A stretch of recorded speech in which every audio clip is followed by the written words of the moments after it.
Bitcoin's price just took a nosedive, and you know what? Everybody's asking the same question. So let's jump right in and figure out what just happened, and more importantly, what could be coming next. So this is the million-dollar question, isn't it? Is all this shaking a bad sign, a reason to panic? Or just maybe, is it a massive opportunity in disguise? We're going to break it all down. Okay, so first things first, we need to understand why this happened. What exactly caused Bitcoin's price to take such a sudden tumble? You remember that little burst of optimism we saw after the Fed announcement, right? Well, Bitcoin tried to make a run for it, pushing towards $11,500, but it just couldn't stick the landing.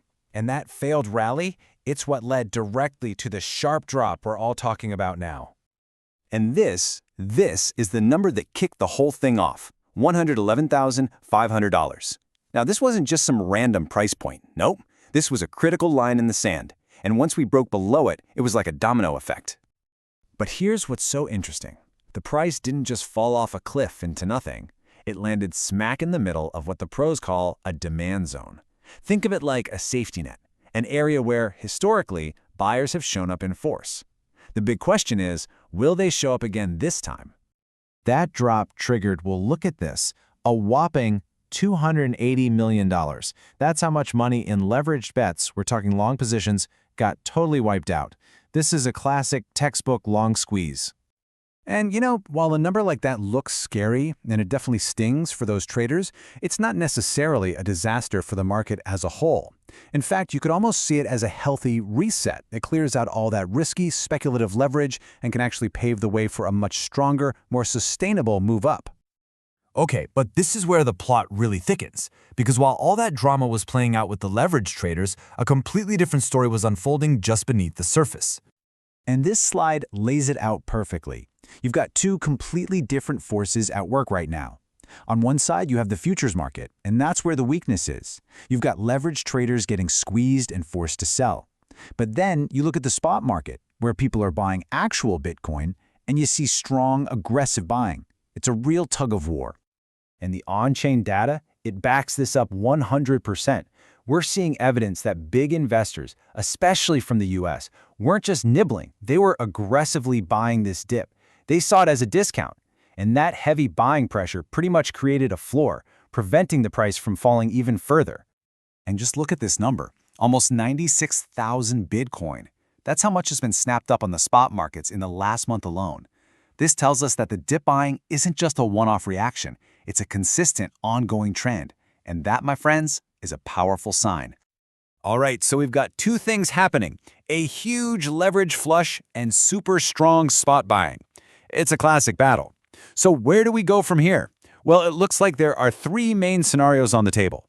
So here they are. You've got the super optimistic path, the bullish rebound. Then there's the let's go a little lower first path, the deeper liquidity grab. And finally, the one nobody wants to see, the bearish breakdown. Okay, scenario one, the bullish rebound. This is the best case scenario. It means the worst is behind us.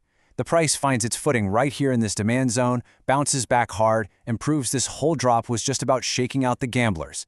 If this happens, we could be looking at a quick trip back above $117,000. All right, now for scenario two, this one's a little trickier. The deeper liquidity grab.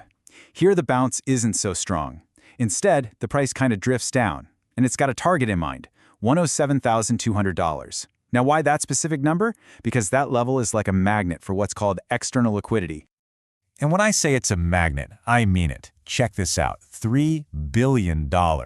That's the staggering amount of long positions all piled up right around that $107,200 level. A pot of gold that big is an almost irresistible target for those looking to push the market down. And that brings us to the third and most bearish scenario. If Bitcoin breaks below that $107,200 magnet and, crucially, stays below it for a while, that's a huge red flag. It would signal a major shift in the market structure. The bulls would have lost control, and the next big area of support could be all the way down at that big, round psychological number, $100,000. So, with these three very different paths in front of us, is there one simple thing we should be watching? You bet there is. It all comes down to a single, critical battle line. And this is it. The battle line is drawn at $111,400. The easiest way to think about it is this. It's the average price that anyone who's bought Bitcoin recently paid. It is their break-even point.